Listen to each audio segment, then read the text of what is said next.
I'm John Shields here at the University of Georgia, and today we're going to talk about the SamDry 780A critical point dryer. This is a manual critical point dryer. You can see that there are 2 dials and 4 knobs that correspond to various actions that you will need. The cool button allows for the liquid CO2 to be moved into the chamber itself. This is basically a pressure bomb, and it has a jacket on the outside, and the jacket is going to hold the liquid CO2 to chill this down to approximately 0. The inlet, once it's down to temperature, the inlet is going to allow liquid CO2 to enter the chamber where your sample is. There it will mix with the ethanol that you place in there with your sample. The next one would be the purge vent, which is later. So once the sample has been loaded and you know that it's tight, you should have checked the O-ring. There's usually an extra O-ring laying here, just in case you notice that the older O-ring is beginning to not be a good one. When you're ready to put your sample into the critical point dryer, there are several holders that we have. One is this fritted basket that can be purchased, and there is a frit, so if it has something that has spiky edges, you may want to line it with something like Ross optical lens paper. This is no longer available or commercially made, but you can find the similar material from Ted Pella. So we usually cut this out to line this if we have something that may stick to this, or the very small objects we want to recover later. Similarly, this is a histology cassette for putting tissue in, but it also works for flat pieces like plant material. You can also line it if you need to, if the plant material is a little smaller, but it's nice for flat specimens, and you just seal it up in this. The other thing that we do have access to is this filter holder. This holds small millipore filters of various pore sizes that are 13 millimeter in diameter approximately, and those fit nicely on the SEM stubs. And so you would place them, it will hold up to 3, and you place them in the holder, and it's ready to go into the critical point dryer. These should be loose and are ready to be taken off. We usually attach them only so we don't lose them. When you lift this up, this is basically a pressure bomb. You can see there's an O-ring. You want to check to make sure that it's not damaged and it's still in good condition. If it's not, then you have the possibility, as pressure builds, of it exploding and spraying cold ethanol on you, which is never a fun thing to do. You want to take some ethanol and put enough ethanol in there that it will cover your sample. Now, as I mentioned earlier, these need to stay wet. So these normally would be in a little small container that has ethanol in it, so that everything is staying in ethanol and not drying out. Then you would transfer it to the holder with ethanol inside and seal it up. When you seal it, you want to make sure that, like anything where there's an O-ring, you want to clamp down in a circular fashion, or alternately if there are 4, to make sure that the pressure is even across the O-ring. Now, as this begins to cool off, as we cool this down, it will start to compress things and shrink them, so you'll need to double check once it's cooled down to make sure they're good and tight. When you're ready to begin, the first thing you'll need to do is turn on the CO2 tank. Now, this is a dip tube tank or a siphon tank. There is a tube that runs down to the bottom of this tank to bring up liquid, CO2, rather than the gas at the top. So you'll open it at the main valve.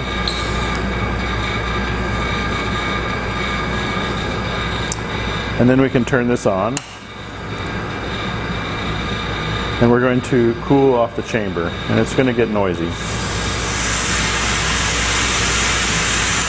Now, there is a hose over here that is exhausting CO2, and it should be being held down and pointed away. There's also another tube that will be used for venting later. So once this reaches about 10 or close to 0, you can turn it off.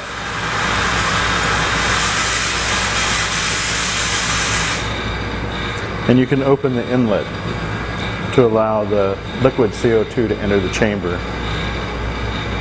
And you're going to want to do it slowly so that you don't damage the samples that you have in there already. And you're going to watch through the window at the top for the liquid's level. Eventually you should see a bubble. Once you see the bubble, you'll open it up and the bubble will start to disappear. I usually open this inlet valve several turns to make sure there's enough CO2 coming in, so that as we do begin to purge the ethanol out of the sample chamber, we won't run out. Once we've done that, we're going to go ahead and start purging. I tend to hold this exhaust tube up a little bit so that it's aimed up.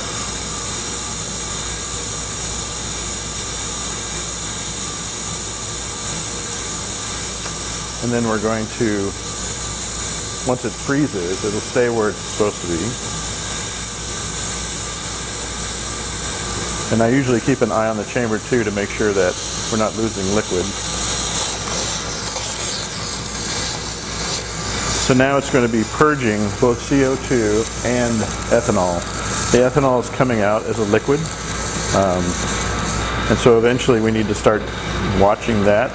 We'll put a paper towel in front of it, and it does do explosives, so you'll have to be careful. And then you'll check the paper towel to see that it's wet. So it's still wet. Also, while you're doing this, you're creating friction. So as you watch the temperature will start to go up. If the temperature goes up, and you're going to want to turn this on again, turn the cool back on again, so that you can cool it back down.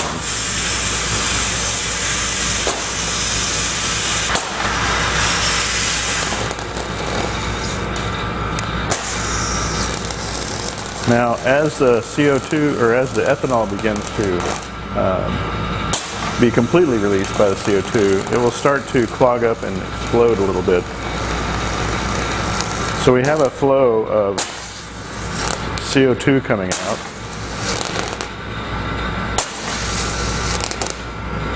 And so I'll just keep checking with a new area of my paper towel to see if it's still wet. Once we know it's dry, we're going to turn this off. Now, don't close these valves too hard. They're very sensitive needle valves, and over time they will begin to get damaged and not work as well. So now, because we've been releasing it, I'm going to watch in here to see if there's an air bubble that forms. If I had done it correctly, I shouldn't have to see one, but sometimes you will, and you want to make sure this is full of liquid. If it's not, as we begin to compress this or bring up the pressure won't reach what it needs to in order for a critical point to be reached for the gases. You'll also notice that while we were running, if you're looking through the window, you should see the two different fluids, since they have a different specific gravity. You'll see this swirling going on, and once there's only CO2 in here, it'll appear as if there's nothing in the chamber. So once it's been filled up completely, I'm going to close this valve so that all valves are closed, and we're going to turn on the heat. We're finished with the CO2, so I'm going to go ahead and close this valve all the way. And now we're just waiting for the temperature to reach around 32 centigrade and the pressure to reach above 1,100. It'll reach much higher than that before the temperature reaches, and that's okay. If it starts to go over pressure, there's a small release valve inside that will release the pressure gradually over time. And now we just have a long wait before it reaches its critical point. The pressure is above 1250 now, and the temperature is at 34. So we're ready to begin to purge or bleed off. As we begin to bleed, though, we need to be careful to bleed it at a very slow rate, at about 100 psi per minute. So this is very slow. So we're going to slowly open this up until we can just see it barely moving. When it's quiet, you can hear hissing out of the vent. So it'll come out of this tube right here. And so as you begin this and you watch it go down, you may have to, over time, either close it off a hair or open it up again if it starts to get clogged for some reason. And so we're going to just allow it to bleed very slowly, which will take quite a bit of time. Once this reaches 250, we can open this all the way up. And I'll open the purge also to quickly vent, because at this point we won't have recondensation of liquid CO2, and so consequently it should be safe. Once this is all the way to 0, we can then open this up. And you'll have to be careful, because if you open one too much, it'll put too much pressure on the other two and you won't be able to use your hands. So if that happens, just crank it back down again to give yourself some room to work, and then slowly undo each of them so that you can remove your sample. Many times your sample will have to be, you'll have to use something to reach in there to grab it, to pull it out. And then you'll want to be careful, because your sample will be very dry and delicate. And then we just want to go ahead and place this back on. The other thing you might notice sometimes, if you've done multiple runs, is this may become enlarged or warped, and you may have to pull it out and set it out here for a little while for it to relax again.